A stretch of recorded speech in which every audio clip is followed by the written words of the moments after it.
El eco metálico de los pasos resonaba por el largo y oscuro pasillo de la prisión de máxima seguridad. Las luces fluorescentes parpadeaban, emitiendo un zumbido eléctrico que penetraba en el cerebro. Alejandro caminaba despacio, arrastrando sus botas desgastadas por el suelo de cemento frío. Sus manos, callosas y arrugadas por décadas de trabajo en las montañas, sostenían un colchón delgado y manchado. El aire olía a cloro, a sudor viejo y a desesperanza absoluta. A sus 70 años, este hombre de mirada noble y espalda recta estaba a punto de cruzar el umbral del infierno. El juez había dado una orden clara y cruel. Quería ver al anciano destruido, humillado y rogando por su vida. Le habían asignado la celda más peligrosa del bloque, un lugar donde las reglas del exterior no existían, y la piedad era solo un mito. El guardia que lo escoltaba se detuvo frente a una pesada puerta de hierro oxidado. Sacó un manojo de llaves que tintinearon como campanas fúnebres. Alejandro no tembló. No suplicó. Cerró los ojos por un segundo e inhaló profundamente, recordando el aroma de los pinos húmedos de su tierra. Sabía perfectamente por qué estaba allí. Sabía el precio que tenía que pagar.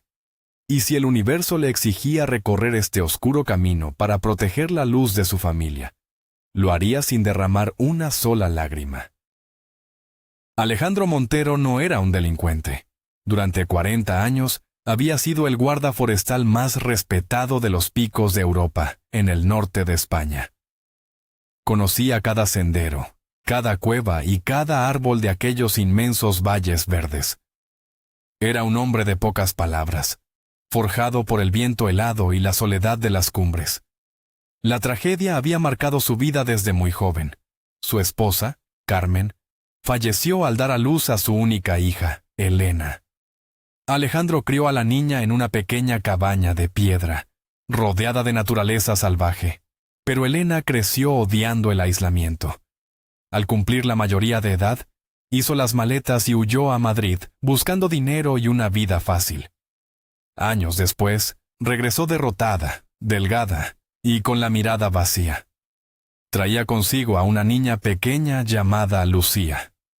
Elena dejó a la bebé con su padre, prometió volver pronto y desapareció para siempre. Alejandro asumió el papel de padre y madre. Criar a Lucía fue la mayor bendición de su existencia. La niña creció rodeada de amor, aprendiendo a respetar el bosque y a cuidar a los animales heridos. Con el tiempo, Lucía decidió estudiar enfermería en Oviedo. Era brillante, dulce y llena de sueños. Todo era perfecto hasta aquella maldita tarde de noviembre. Una lluvia torrencial, un coche oscuro en la carretera secundaria, y la maldad encarnada en el hijo de un poderoso juez. Aquel día, la inocencia de su nieta fue arrebatada brutalmente, y Alejandro, al ver que la justicia protegía a los monstruos, decidió tomar su vieja escopeta de caza y hacer las cosas a su manera. La llave giró en la cerradura con un chasquido áspero que hizo eco en las paredes desnudas. La pesada puerta de hierro se abrió lentamente, revelando la penumbra del interior. El guardia de seguridad empujó a Alejandro hacia adelante con un movimiento seco pero sin demasiada fuerza. El anciano cruzó el umbral y sintió de inmediato una ola de calor asfixiante. El aire estaba cargado de un olor nauseabundo a tabaco barato, humedad y cuerpos sin lavar. Era una celda diseñada para 8 personas, pero al menos 15 hombres se amontonaban en las literas metálicas. Algunos jugaban a las cartas sobre una manta sucia. Otros fumaban en silencio, observando al recién llegado con ojos de depredadores. Alejandro mantuvo la compostura. Apretó su delgado colchón contra el pecho y escaneó la habitación. Había pasado décadas enfrentándose a lobos hambrientos y osos furiosos en la espesura del bosque. Sabía cómo reconocer el peligro. Estos hombres eran peligrosos, pero no dejaban de ser simples mortales. La puerta se cerró a sus espaldas con un golpe sordo y definitivo. El sonido de los cerrojos cayendo marcó el inicio de su nueva realidad. Durante los próximos 5 años, Este agujero oscuro de hormigón sería su único hogar. Nadie dijo una palabra al principio. El silencio era denso y opresivo. Alejandro dio un paso hacia el centro de la celda, buscando un hueco donde dejar sus escasas pertenencias. Trató de respirar con normalidad, ocultando cualquier rastro de miedo. Sabía que en la naturaleza, mostrar debilidad era una invitación directa a la muerte. De repente, una figura imponente se desprendió de las sombras del fondo de la celda. Era un hombre corpulento, con la cabeza rapada y el torso desnudo cubierto de tatuajes carcelarios. Las cicatrices en su pecho contaban historias de violencia extrema. Todos lo llamaban el Rubio, el líder indiscutible de aquel territorio hostil. Caminó lentamente hacia Alejandro, moviéndose con la arrogancia de quien se sabe dueño de la situación. Sus botas golpeaban el suelo marcando un ritmo amenazador. Los demás presos dejaron de jugar a las cartas y giraron la cabeza. Esperaban el espectáculo habitual. El Rubio se detuvo a escasos centímetros del anciano, bloqueando por completo su camino. Inclinó la cabeza y dejó escapar una sonrisa torcida que mostraba un diente de oro, brillando en la penumbra. «¿Qué tenemos aquí?», preguntó con una voz ronca que raspaba como papel de lija. ¿Acaso el asilo se ha quedado sin camas y nos mandan a los abuelos para que les cambiemos los pañales? Una carcajada general estalló en la celda. Los hombres reían con malicia, disfrutando de la tensión. Alejandro no movió un músculo. Su rostro curtido por el sol y el viento permaneció inexpresivo. Miró directamente a los ojos del delincuente, recordando las palabras del juez corrupto. «Te enviaré al pozo más profundo», le había gritado el magistrado en el tribunal. Ahora entendía el significado. El juez había movido los hilos para ponerlo exactamente en la guarida de la peor escoria de la prisión.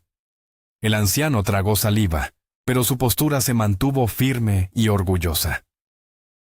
«Buenas tardes, caballeros», dijo Alejandro con una voz tranquila y profunda, que sorprendió a varios de los presentes. «Solo busco un rincón donde poner mi colchón y no causar molestias». Su educación contrastaba violentamente con el ambiente salvaje de la prisión. El Rubio borró la sonrisa de su rostro. No le gustaba que sus presas mantuvieran la dignidad. Le gustaba el miedo, le gustaba el llanto.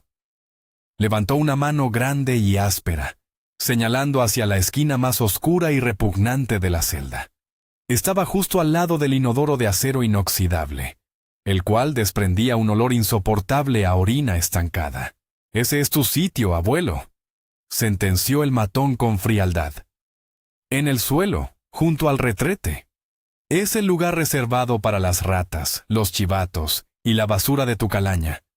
En esta celda las literas son para los hombres de verdad. Si no te gusta, puedo ayudarte a dormir para siempre». El mensaje era claro. Estaba intentando humillarlo, rebajarlo a la categoría más baja dentro de la brutal jerarquía carcelaria. Alejandro miró hacia la esquina infecta. El suelo estaba mojado y lleno de suciedad. Si aceptaba aquel lugar, perdería todo el respeto y su vida se convertiría en un tormento diario. Sin embargo, no tenía la fuerza física para enfrentarse a un gigante de 40 años en su primer minuto dentro de la celda. La rabia hervía en su interior. Recordó la sonrisa cínica del hijo del juez cuando le destrozó la vida a su nieta. Respiró hondo, controlando sus impulsos. Sabía que la paciencia era el arma más afilada del cazador. Alejandro bajó la mirada por un instante y comenzó a caminar hacia la esquina designada. Sus pasos eran lentos. El peso de la injusticia aplastaba sus hombros cansados. Al llegar junto al retrete inmundo, dejó caer su fino colchón sobre el suelo húmedo. El contacto del algodón con el agua sucia produjo un sonido repugnante. Se agachó con dificultad, sintiendo el dolor en sus rodillas desgastadas por el paso de los años. Detrás de él, el Rubio se rió con desprecio y volvió a su litera, sintiéndose victorioso. Los demás presos perdieron el interés y reanudaron sus murmullos y partidas de cartas. El anciano se sentó sobre la tela mojada. Apoyó la cabeza contra la pared de bloques de hormigón. El frío penetró inmediatamente a través de su camisa de franela. Cerró los ojos y dejó que su mente volara muy lejos de allí. Volvió a las montañas de Asturias. Sintió la brisa fresca acariciando su rostro. Escuchó el sonido del río bajando por el valle. Vio la sonrisa brillante de su nieta Lucía corriendo por el prado verde. Ese recuerdo era su escudo protector. Podían encerrar su cuerpo en un agujero asqueroso. Podían obligarlo a dormir entre excrementos, pero jamás podrían encadenar su alma. Había hecho lo correcto. Ningún padre o abuelo en este mundo podría quedarse de brazos cruzados viendo a su familia destrozada. Mientras la celda se sumía en la monotonía de la tarde, Alejandro comenzó a planear cómo sobreviviría. Sabía observar, sabía esperar, y sobre todo, sabía que en todo ecosistema, el líder siempre tiene un punto débil oculto. La noche cayó sobre la prisión trayendo consigo un frío húmedo que se colaba por las grietas de las paredes. Las luces principales se apagaron, dejando solo un triste resplandor amarillento proveniente del pasillo. Alejandro no podía conciliar el sueño. La pestilencia del inodoro y la humedad helada del suelo le calaban hasta los huesos. Además, el coro de ronquidos, tos crónica y murmullos en sueños creaba una sinfonía perturbadora. Se abrazó a sí mismo intentando conservar algo de calor corporal. Sus pensamientos viajaron inexorablemente hacia el pasado, hacia el origen de toda esta pesadilla. Recordó con claridad dolorosa la noche en que Lucía llegó a casa. El reloj marcaba las 3 de la madrugada. La tormenta golpeaba los cristales de la cabaña. De repente, la puerta se abrió despacio. Lucía apareció en el umbral, temblando incontrolablemente. Su ropa estaba rasgada, llena de barro y hojas secas. Su rostro, habitualmente lleno de luz, era una máscara pálida de terror absoluto. Tenía moretones en los brazos y sangre seca en el labio inferior. Alejandro corrió hacia ella sintiendo que el corazón se le detenía. La abrazó con fuerza. La niña se derrumbó en sus brazos, estallando en un llanto desgarrador que parecía salir de lo más profundo de sus entrañas. Aquel sonido rompió el alma del anciano en 1000 pedazos. No hizo falta que ella hablara. La brutalidad del mundo exterior había cruzado la puerta de su refugio seguro. Esa misma noche, mientras consolaba a su nieta frente al fuego de la chimenea, algo oscuro nació en el corazón del buen hombre. Los días siguientes a la agresión fueron un descenso a los infiernos. Lucía se encerró en su habitación. No comía, apenas bebía agua, y se despertaba gritando en medio de la noche. Alejandro la convenció con mucha dulzura para acudir a la comisaría de policía más cercana en la ciudad de Oviedo. El sargento que los atendió tomó la declaración de forma mecánica, pero cuando Lucía pronunció el nombre del conductor del vehículo, un escalofrío recorrió la sala. Borja Vargas. Era el hijo único del magistrado más influyente y temido de toda la provincia. El sargento dejó de escribir. Cerró la libreta y miró a Alejandro con una mezcla de lástima y advertencia. Le sugirió, con palabras cuidadosas, que retirar la denuncia sería lo más inteligente. Dijo que faltaban pruebas, que la lluvia había borrado las huellas, que era la palabra de una estudiante contra la de un joven de familia intocable. Alejandro comprendió de inmediato la situación. La ley estaba diseñada para proteger a los lobos y devorar a las ovejas. Salieron de la comisaría bajo una lluvia gris que parecía no tener fin. Al llegar a casa, Lucía intentó quitarse la vida tragando un bote entero de pastillas para dormir. Alejandro la encontró a tiempo, la obligó a vomitar y la llevó volando al hospital de la capital. Mientras esperaba en los pasillos esterilizados, viendo a su pequeña conectada a monitores médicos, el anciano tomó una decisión irrevocable. La justicia de los tribunales estaba podrida. Era hora de aplicar la justicia antigua, la de los bosques, la que no entiende de apellidos ilustres ni de cuentas bancarias. Alejandro regresó a su cabaña en la montaña esa misma noche. Abrió un viejo baúl de roble que perteneció a su abuelo. De su interior sacó una escopeta de cañones recortados, envuelta cuidadosamente en paños engrasados. La limpió con la tranquilidad de un monje realizando un ritual sagrado. Cargó los cartuchos con perdigones gruesos, los mismos que utilizaba para espantar a los jabalíes salvajes. No quería convertirse en un asesino, no quería quitar una vida y rebajarse al nivel de aquellos monstruos. Solo quería dejar una marca permanente, un mensaje de fuego y dolor que jamás olvidarían. Condujo su vieja furgoneta hasta Oviedo y se estacionó cerca de una discoteca exclusiva. Sabía que Borja y sus amigos pasaban allí las madrugadas del viernes, gastando el dinero de sus padres en alcohol caro. Esperó paciente en la oscuridad. Pasadas las 4 de la madrugada, las puertas del local se abrieron. Borja salió riendo a carcajadas, tambaleándose y bromeando con sus 3 cómplices. No mostraban ningún remordimiento. Celebraban la vida mientras Lucía agonizaba en una cama de hospital. Alejandro salió de las sombras bajo la luz de las farolas.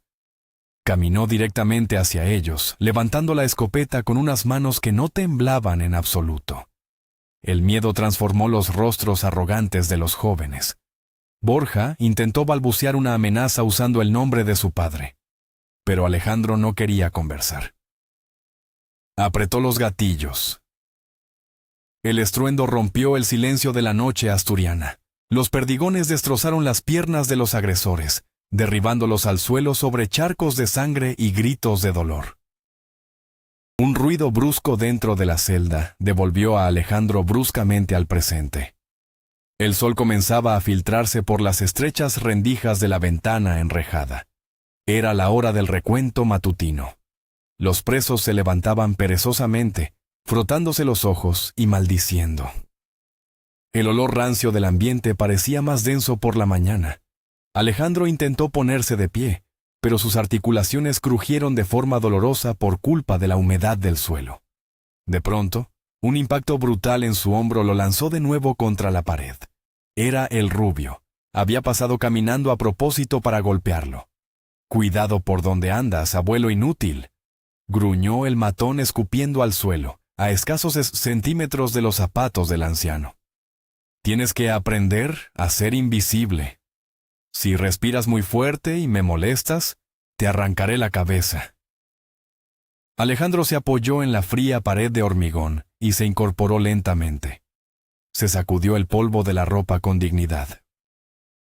No dijo nada, pero sus ojos grises se clavaron en los del criminal con una intensidad abrumadora. Esa mirada firme desconcertó a el Rubio por una fracción de segundo. Estaba acostumbrado a que los recién llegados bajaran la vista y temblaran de pánico. La rebeldía silenciosa del anciano lo enfureció profundamente.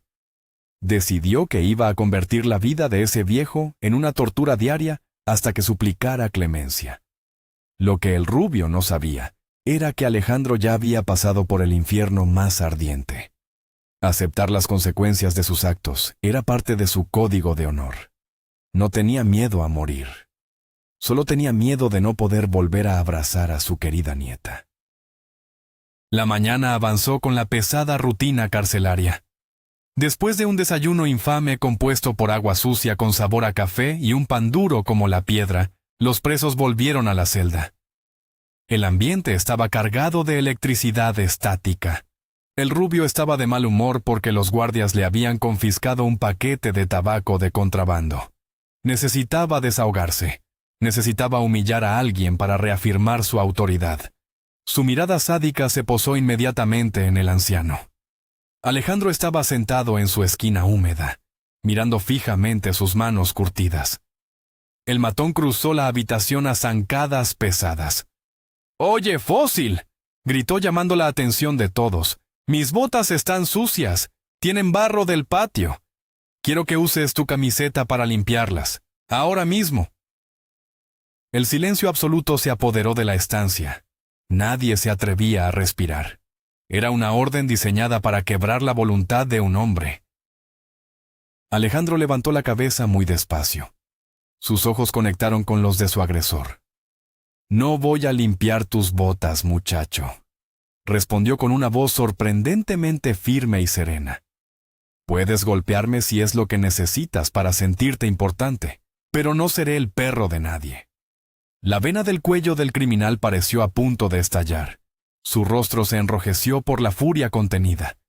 Nadie en esa prisión le había hablado así en años. Apretó los puños, preparando un golpe letal dirigido directamente al rostro frágil del anciano. Alejandro no retrocedió. Cerró los puños también, preparado para recibir el impacto como un roble recibe la fuerza de un huracán. Justo cuando el puño gigante del rubio iba a estrellarse contra Alejandro, una figura saltó ágilmente desde la litera superior. Un joven alto, delgado pero con músculos definidos, aterrizó justo en medio de los dos hombres. Su movimiento fue rápido y calculado. Levantó las manos en un gesto de paz, pero se plantó firmemente protegiendo al anciano. Frena un poco, fiera», dijo el joven con un acento muy castizo, típico de los barrios obreros de Madrid. «Es solo un viejo. ¿No te da vergüenza abusar de alguien que podría ser tu abuelo? Déjalo en paz. Ya tienes tu rincón de gloria en la celda. No necesitas ensuciarte las manos con él». El rubio detuvo el golpe en el aire, sorprendido por la interrupción. Miró al joven con una mezcla de odio y desprecio. «Tú cállate, Diego», sisió el matón escupiendo las palabras. «No te metas en asuntos de hombres grandes. Este viejo insolente tiene que aprender cuál es su lugar. Y si tú lo defiendes, te meteré en el mismo saco de basura». Diego no se movió ni un milímetro. Mantuvo una postura relajada pero alerta. Alejandro observó la espalda de su inesperado defensor. Era un chico de unos 25 años, con el cabello negro alborotado y una cicatriz pequeña cerca de la ceja. Sus hombros estaban tensos.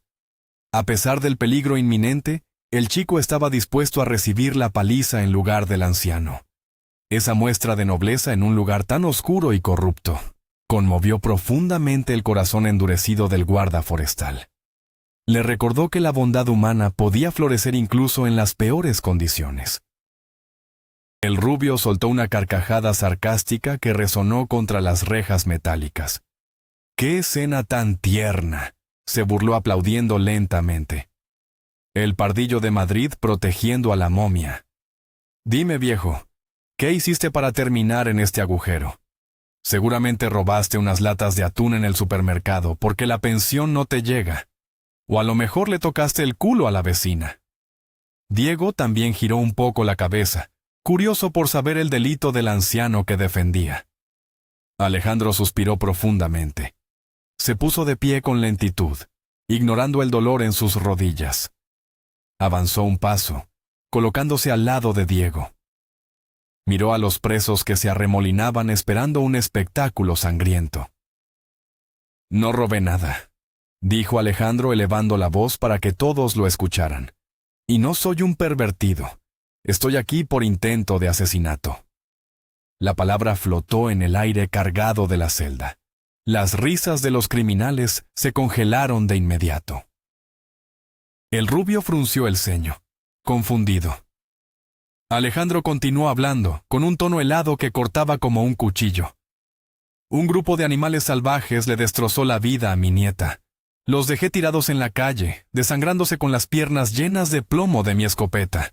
El líder de esos bastardos era Borja Vargas, el hijo del juez titular de esta provincia. Y si pudiera retroceder en el tiempo, lo habría hecho exactamente igual. Pero esta vez, habría apuntado más arriba». El impacto de sus palabras fue como una bomba explotando en medio de la prisión. El silencio que siguió fue absoluto, casi doloroso. Los criminales más curtidos abrieron los ojos de par en par. Atacar al hijo del juez Vargas, el magistrado más temido, implacable y vengativo de toda la comunidad, era un acto de pura locura, o de un coraje sobrenatural. Poco a poco, el silencio se transformó en un murmullo de asombro. Un preso del fondo empezó a aplaudir. Otro se unió. En cuestión de segundos, la mitad de la celda estaba vitoreando al anciano. En el código retorcido de los reclusos, Enfrentarse al sistema de esa manera brutal era digno del mayor de los respetos. El rubio se quedó paralizado. Sabía que había perdido el control de la situación. La historia del viejo le otorgaba un estatus casi legendario entre los presos comunes. Si lo atacaba ahora, la celda entera se volvería en su contra. Tragó saliva, intentando mantener su fachada de chico duro. «Has tenido suerte hoy, fósil», murmuró el rubio retrocediendo lentamente hacia su litera. «Pero la suerte se acaba, y las noches aquí son muy largas». Se dio la vuelta y se tumbó en su cama, dándole la espalda al resto. Alejandro sintió cómo la adrenalina abandonaba su cuerpo de golpe, dejándolo exhausto. Diego se giró hacia él y le ofreció una sonrisa amplia y sincera. «Tienes unos huevos de acero, abuelo», susurró el joven madrileño dándole una palmada amistosa en el hombro. «Ven conmigo. Hay un hueco libre en la litera de abajo, junto a la ventana. Olvídate del retrete». Aquel evento marcó un antes y un después en la vida de Alejandro dentro del centro penitenciario. Dejó su asqueroso rincón en el suelo y se instaló en una de las camas decentes. Los demás presos comenzaron a tratarlo con deferencia. Le ofrecían tabaco, raciones extras de comida del economato e incluso le cedían el paso en el comedor general. Pero el anciano no se dejaba deslumbrar por la falsa camaradería de los delincuentes. Su única amistad real era Diego.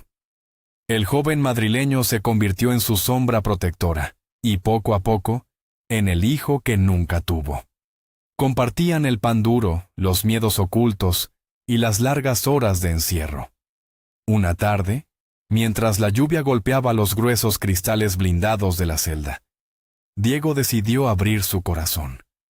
Estaban sentados en la litera inferior, jugando una partida de dominó con piezas desgastadas.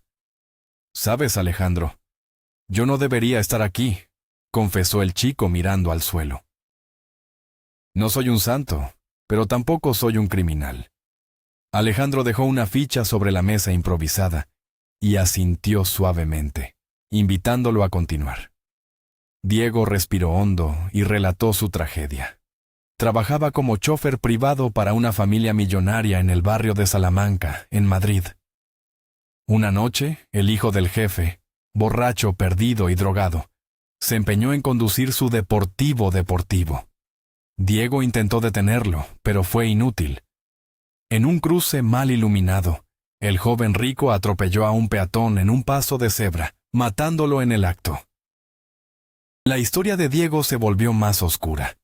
Contó cómo el patriarca de la familia, un empresario con contactos en las altas esferas de la política y la policía, llegó al lugar del accidente en minutos. Tomó al joven chofer por el cuello y le hizo una oferta envenenada. «Si asumes la culpa y dices que conducías tú, te daré 100.000 euros al salir, y te conseguiré el indulto en menos de un año», le había prometido el magnate. «Pero si te niegas, mis abogados te destruirán. Dirán que robaste el coche y te pudrirás en la cárcel de todos modos». Diego, que era huérfano y no tenía a nadie en el mundo que lo defendiera, aceptó el trato por miedo y desesperación. Pero el empresario lo traicionó. Una vez que el juez dictó sentencia condenatoria, el dinero nunca apareció. Los abogados dejaron de responder las llamadas.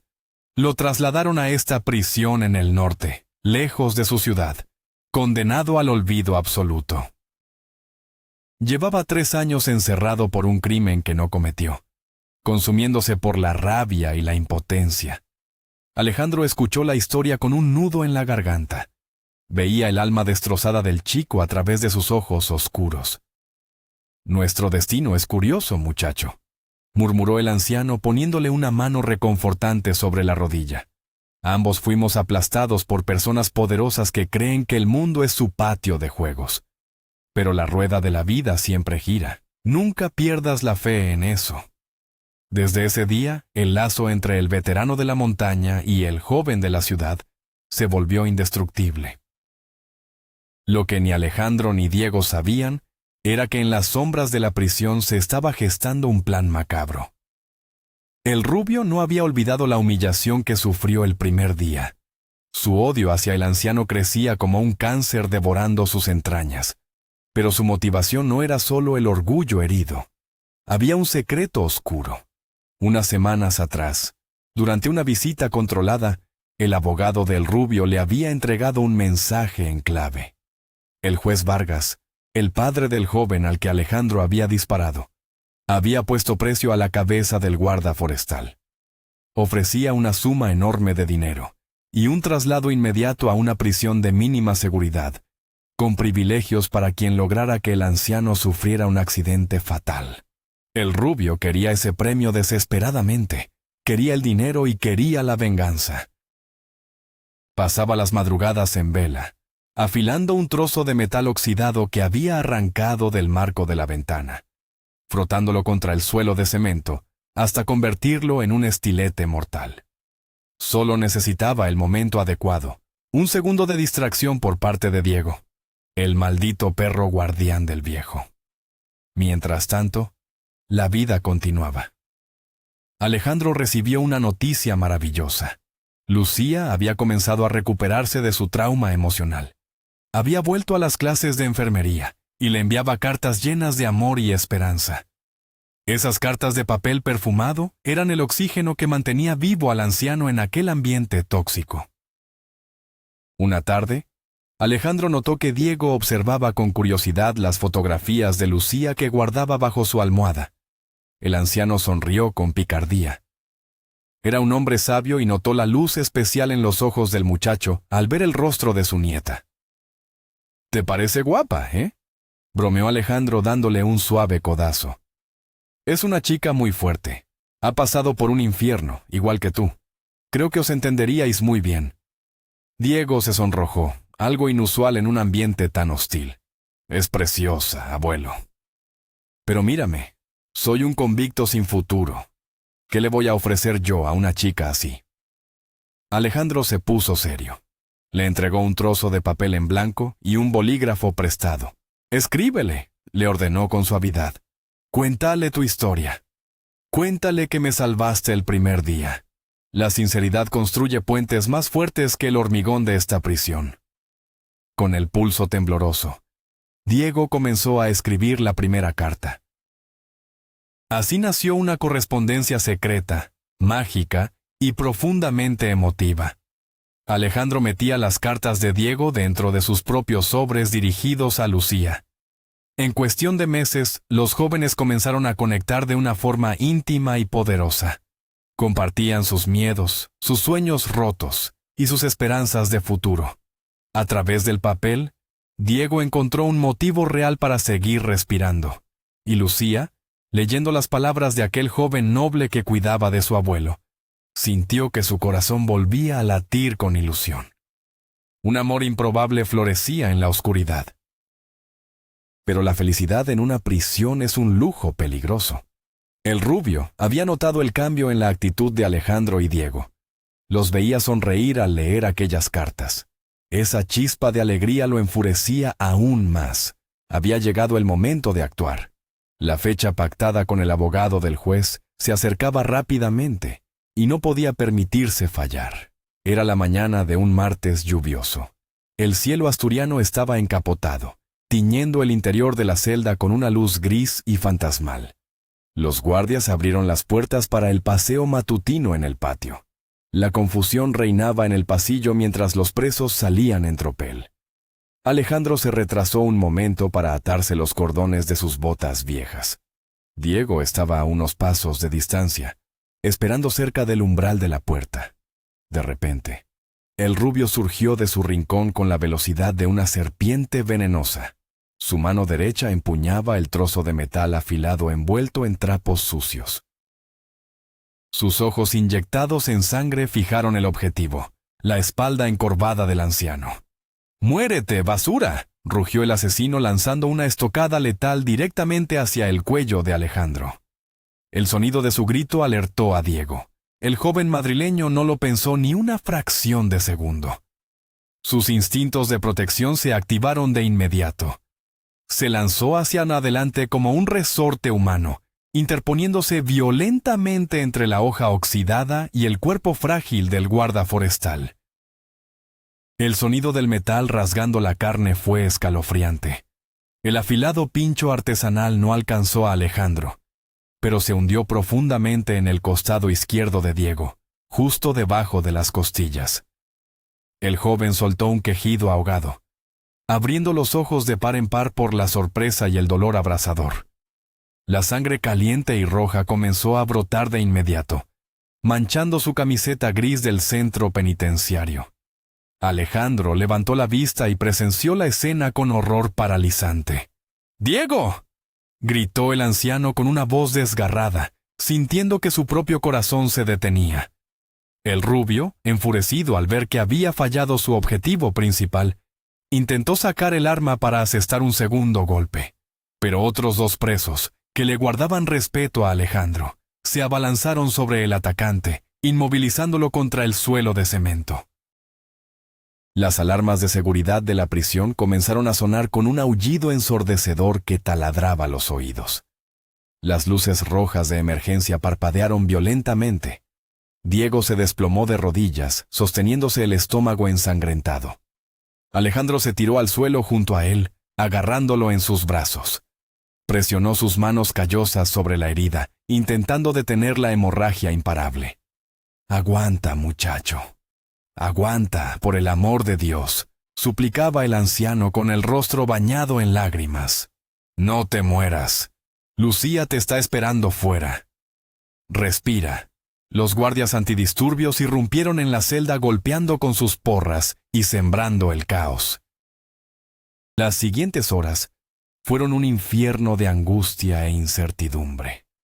A Diego lo subieron a una camilla y se lo llevaron de urgencia al hospital penitenciario, dejando un rastro de sangre en el frío pasillo de linóleo. A el rubio lo arrastraron a rastras hacia las celdas de aislamiento en el sótano profundo. Alejandro fue interrogado por la dirección de la cárcel, pero su mente estaba muy lejos de allí. Tenía las manos aún manchadas con la sangre del joven que había sacrificado su vida por él.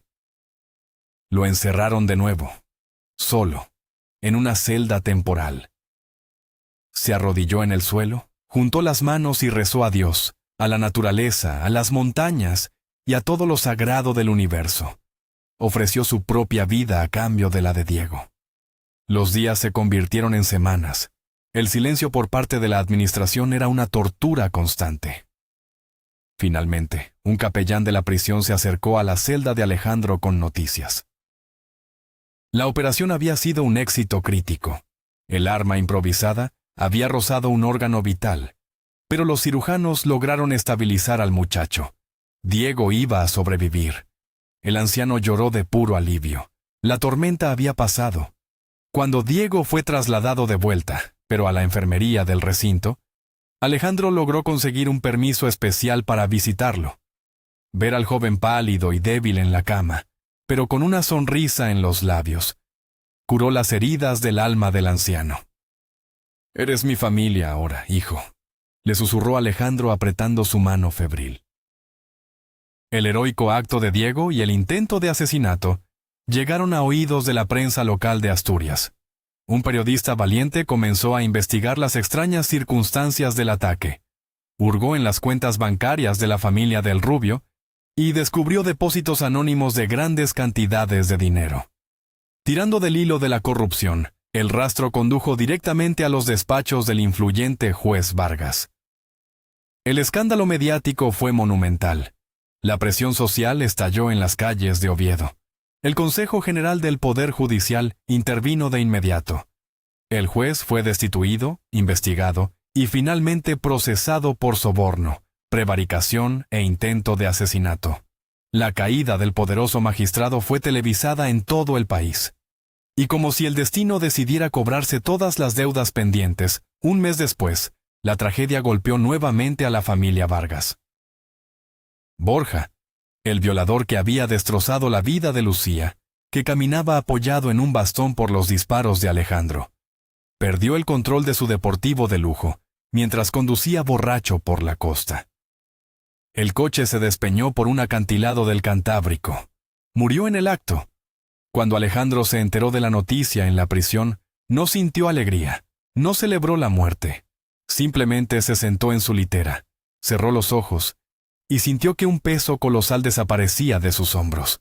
El karma, implacable y silencioso, había equilibrado la balanza del universo. Las deudas de sangre estaban saldadas para siempre. Con la caída del corrupto juez Vargas, los expedientes judiciales de Alejandro y de Diego fueron sometidos a una profunda y exhaustiva revisión. El nuevo magistrado al cargo del juzgado revisó las irregularidades del caso del anciano. Consideró el inmenso estrés postraumático, la falta de antecedentes y la avanzada edad del guarda forestal. Se dictó una reducción drástica de la condena original. Por otro lado, la confesión pública de Diego impulsó la reapertura de su caso en Madrid. El empresario que lo había traicionado fue citado a declarar, y ante la presión mediática, los verdaderos testigos del atropello rompieron su silencio. La inocencia de Diego quedó completamente probada. El joven recibió un perdón absoluto y una cuantiosa indemnización por parte del Estado, por los años injustamente robados. El día de la liberación fue un fresco y soleado amanecer de primavera asturiana. Las puertas de la prisión se abrieron con un chirrido metálico, pero esta vez, el sonido fue música para los oídos de Alejandro. El anciano salió al aparcamiento, respirando profundamente el aire libre, puro y perfumado por los robles cercanos. A su lado caminaba Diego, quien todavía se tocaba el costado donde tenía la cicatriz de la puñalada. Se detuvieron y miraron hacia adelante. Al final del camino de grava, junto a un coche modesto, había una figura delgada esperando. Era Lucía. Llevaba un vestido amarillo que brillaba como el sol. Había terminado sus estudios, y sus ojos reflejaban una paz renovada y profunda. La pesadilla había llegado a su fin. El reencuentro fue una explosión de emociones desbordantes. Lucía corrió hacia su abuelo, abrazándolo con tanta fuerza que casi lo derriba. Las lágrimas de felicidad rodaban por el rostro arrugado de Alejandro. Finalmente, Lucía se separó lentamente y fijó su mirada en Diego. Era la primera vez que se veían frente a frente, sin rejas, sin cristales y sin papel de por medio. El joven madrileño se quedó sin aliento. Ella era aún más hermosa de lo que imaginaba en las frías noches de la celda. Lucía dio un paso hacia él, le tomó el rostro entre sus manos suaves y le dio un beso tierno y profundo. «Gracias por devolverme a mi abuelo», susurró ella contra sus labios. «Gracias por darme un motivo para vivir», respondió él con voz quebrada. 3 años después, la vida había vuelto a su cauce natural, pero mucho más hermosa. Alejandro volvió a su cabaña en las montañas de los picos de Europa. Se pasaba los días cuidando su pequeño huerto y tallando figuras de madera. Diego invirtió el dinero de su indemnización en comprar una finca cercana y abrir un refugio para animales abandonados. Él y Lucía se habían casado en una pequeña ermita rural, rodeados únicamente del canto de los pájaros y la bendición del anciano. El mal había intentado destruirlos a todos, pero solo había logrado unirlos con la fuerza inquebrantable de una familia elegida.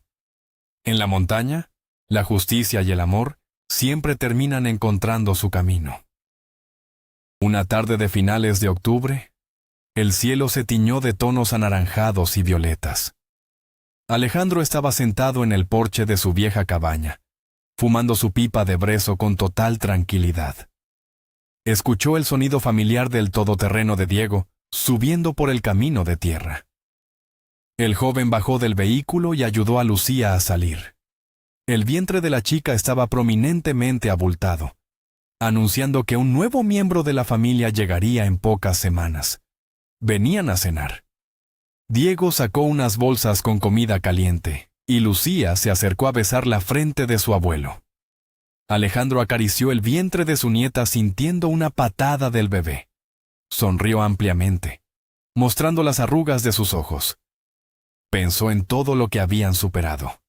El olor asqueroso de la celda, la violencia brutal, el miedo paralizante. Todo parecía ahora el argumento de una película lejana. Miró el bosque frondoso que se extendía ante él. Los árboles antiguos, firmes y orgullosos, habían sido testigos silenciosos de su dolor, y ahora celebraban su redención. El anciano cerró los ojos por un segundo y dio gracias a la vida, porque cuando te enfrentas a la oscuridad más absoluta y decides no rendirte, el universo siempre te recompensa con la luz más brillante. Entraron juntos a la cabaña, riendo y conversando, cerrando la puerta al frío de la noche, cobijados por el calor eterno del amor verdadero y la paz interior. La cena transcurrió entre risas, anécdotas felices y planes para el futuro cercano. Diego hablaba con entusiasmo sobre la ampliación del refugio de animales, mientras Lucía acariciaba su barriga, imaginando el rostro de la pequeña que estaba a punto de nacer. Alejandro los observaba en silencio desde la cabecera de la mesa rústica de madera. Un sentimiento de profunda plenitud inundaba su pecho. No necesitaba pronunciar palabras. Sus ojos grises transmitían todo el afecto que guardaba en su alma curtida. Recordó el día en que el rubio intentó doblegarlo en aquella celda sombría. El criminal creyó que despojando a un hombre de su libertad física, le arrebataría también su dignidad. Qué equivocado estaba. La dignidad, pensó Alejandro mientras tomaba un sorbo de vino tinto, es la única posesión que nadie puede arrebatarte sin tu consentimiento. La verdadera prisión no está hecha de barrotes de hierro fundido ni de muros de hormigón armado, sino de rencor, egoísmo y cobardía. El juez y su hijo, a pesar de su poder y su dinero, habían vivido atrapados en una miseria moral de la que nunca supieron escapar. En cambio, ellos tres, que lo habían perdido casi todo, eran ahora los seres humanos más libres y afortunados del planeta Tierra. Después de la cena, Lucía y Diego se despidieron con besos y abrazos cálidos, prometiendo volver el domingo para ayudar con la leña del invierno. Alejandro se quedó solo en la tranquilidad de su hogar. Se acercó a la chimenea y avivó las brasas con el atizador metálico. Las chispas doradas bailaron en el aire caliente, iluminando las paredes de piedra donde colgaban fotografías enmarcadas. Había fotos de su difunta esposa, de Lucía de niña, y ahora, una fotografía reciente de la boda de Diego y su nieta. El anciano caminó hacia la ventana y miró la luna llena que se alzaba sobre los majestuosos picos nevados. El viento soplaba entre las ramas de los pinos, creando un murmullo que solo él sabía interpretar. Era una canción de cuna ancestral, una promesa de que el ciclo de la vida, a pesar de sus tragedias y tormentas impredecibles, siempre encuentra la manera de sanar y renovarse. Alejandro se tocó el pecho, sintiendo el latido tranquilo de su corazón. Sabía que sus años en esta tierra estaban llegando al ocaso, pero ya no sentía ningún miedo a la muerte. Había cumplido su propósito. Había protegido a su manada de los lobos. Había dejado un legado de honor y resistencia. Y mientras el fuego crepitaba a sus espaldas, el anciano guarda forestal de Asturias sonrió en la oscuridad, sabiendo que su historia perduraría mucho después de que él se hubiera marchado. El amanecer tiñó de oro las cumbres escarpadas de los picos de Europa. Alejandro se despertó temprano, como era su costumbre desde hacía más de 50 años. Se preparó un café espeso y fuerte, cuyo aroma inundó rápidamente toda la pequeña vivienda. Salió al porche envuelto en una gruesa manta de lana de oveja. El aire fresco de la mañana lo revitalizó al instante. Observó un águila real, sobrevolando majestuosamente el valle profundo, buscando su primer sustento del día. La naturaleza no entendía de cárceles, de jueces corruptos, ni de venganzas humanas. La naturaleza solo entendía de equilibrio y supervivencia. Eso era algo que el anciano había asimilado a lo largo de las décadas. Mientras observaba el majestuoso vuelo del ave rapaz, reflexionó sobre cómo Diego había adoptado esa misma filosofía de vida. El joven madrileño había dejado atrás la ira tóxica que casi lo consume en la prisión, eligiendo en su lugar construir un santuario de sanación, tanto para los animales rescatados como para su propia alma magullada. Alejandro se sintió inmensamente orgulloso del hombre, en el que se había convertido su protegido. Habían forjado un vínculo inquebrantable en las profundidades del infierno carcelario, uniendo sus caminos de manera irreversible a través del sacrificio y la lealtad absoluta. Pasaron unas semanas más y el invierno comenzó a mostrar sus primeros indicios. Las hojas secas tapizaban los senderos del bosque con tonos cobrizos y dorados. Una mañana fría, el sonido estridente del teléfono fijo rompió la habitual calma de la cabaña de Alejandro. Era Diego. Su voz temblaba de pura emoción y nerviosismo al otro lado de la línea.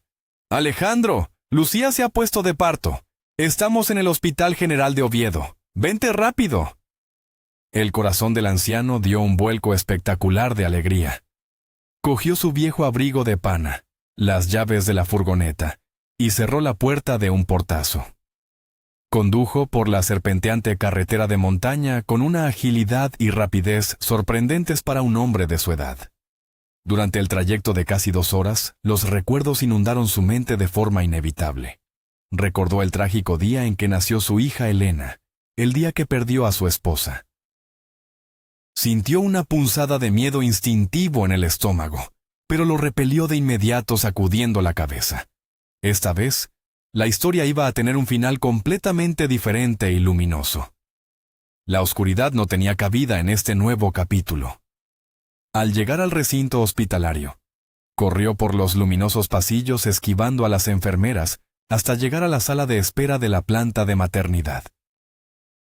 Diego estaba allí, caminando nerviosamente en círculos por la sala, con el cabello alborotado y una sonrisa boba dibujada en el rostro pálido por la tensión. Al ver aparecer a Alejandro, se abalanzó sobre él y lo abrazó con todas sus fuerzas, levantándolo unos centímetros del suelo. «Ya ha nacido, abuelo. Es una niña preciosa, y las dos están perfectamente bien», exclamó el joven con lágrimas de auténtica felicidad, resbalando por sus mejillas. El anciano soltó un profundo suspiro de alivio, sintiendo cómo sus rodillas flaqueaban por la descarga de adrenalina. «Gracias a Dios», susurró mirando hacia el techo blanco del hospital. Unos minutos después, una enfermera amable les permitió acceder a la habitación. Lucía estaba recostada en la cama, agotada pero radiante, desprendiendo una luz casi celestial. En sus brazos sostenía un pequeño bulto envuelto en una mantita rosada. Alejandro se acercó a la cama caminando con paso tembloroso y reverencial, como si estuviera aproximándose a un altar sagrado. Lucía lo miró con inmensa ternura y le tendió a la pequeña con delicadeza extrema.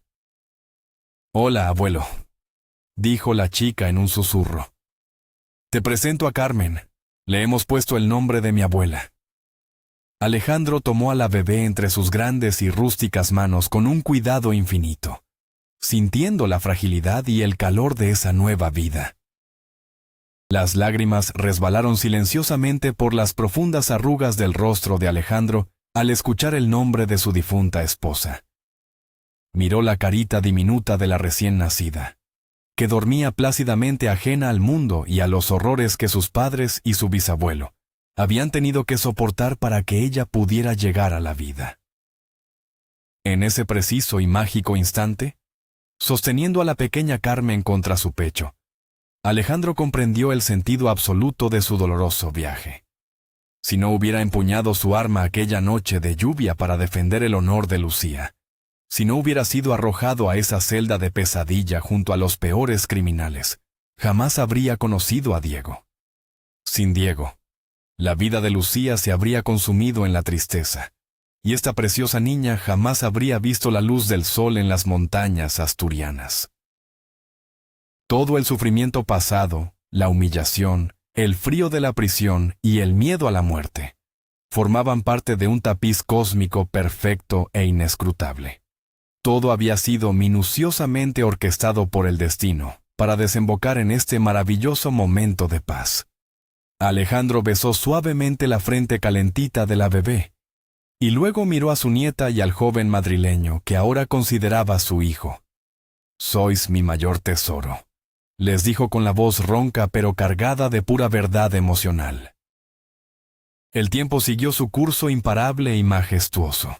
La pequeña Carmen crecía fuerte, curiosa y feliz en la mágica inmensidad de los valles asturianos, rodeada por el amor incondicional de sus padres y la infinita sabiduría de su bisabuelo.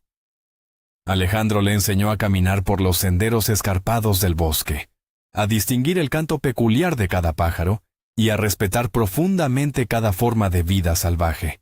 Las cicatrices del pasado se desvanecieron paulatinamente, transformándose en poderosas lecciones de vida que transmitían con orgullo.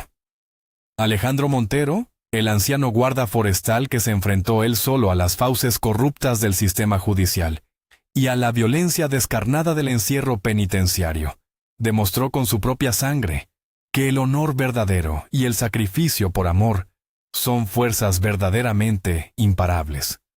Su historia se convirtió en una leyenda silenciosa y respetada en los pueblos cercanos de la montaña. Una historia épica sobre cómo, incluso en las circunstancias más oscuras y aterradoras de la existencia humana, la valentía inquebrantable y la nobleza del alma siempre terminan encontrando la luz del amanecer. La cabaña de piedra siguió en pie, firme y segura, como un faro eterno de esperanza brillante en medio de la inmensidad verde, desafiando al tiempo y a las tormentas. La historia de Alejandro culmina como un testimonio brillante del poder del sacrificio y la justicia poética. Aquel hombre que fue empujado a las sombras de una celda para ser destruido, emergió no solo como un superviviente, sino como el arquitecto de una nueva familia forjada en la adversidad. El destino se encargó de castigar la soberbia del juez y de su hijo, demostrando que ninguna maldad queda impune eternamente. Diego, el chico al que el sistema traicionó, encontró en las montañas la libertad y el amor que la ciudad le negó. Hoy, la risa de una niña resuena entre los robles milenarios de Asturias, borrando para siempre el eco de las rejas. ¿Qué harías tú si vieras a tu familia acorralada por una injusticia colosal? ¿Hasta dónde estarías dispuesto a llegar por amor? Si la fuerza y el coraje de Alejandro han conmovido tu corazón, te invitamos a dejar tu opinión en la caja de comentarios. Por favor, dale un buen me gusta a este vídeo. Suscríbete a nuestro canal para no perderte nuestras próximas narraciones exclusivas. Y comparte esta emotiva historia con tus amigos y seres queridos. Tu apoyo nos ayuda a seguir contando relatos que tocan el alma. Muchas gracias por acompañarnos hasta el final y nos vemos en la próxima historia.